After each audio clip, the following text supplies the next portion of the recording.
જય માતાજી, રામ રામ ડાયરાને. કેમ છો બધા? મજામાં જશો ને? તો મિત્રો, મારે આજે વાત કરવાની હતી ગુજરાતની આર્થિક વ્યવસ્થા અને ગુજરાતના દરેક ઘરની અંદર કે જે પોતાનું ગુજરાન ચલાવતા હોય છે. નોર્મલી બધા જ લોકો ચલાવતા હોય છે, પણ ગુજરાતનું કંઈક અટ્રેક્ટિવ છે, આમ બહુ જ જબરજસ્ત છે.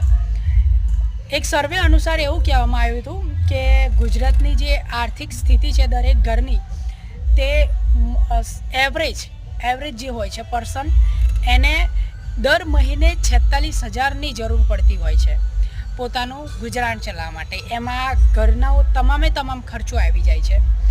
સૌથી પહેલાં તો સવારે ઉઠીએ તો દૂધથી લઈને સાંજે સૂતા હોય ત્યાં સુધી બેડનો પણ ખર્ચો, એટલે તમામ ખર્ચો આવી જાય છે. તો ટોટલ એપ્રોક્સિમેટલી 46,000 જોઈએ છે.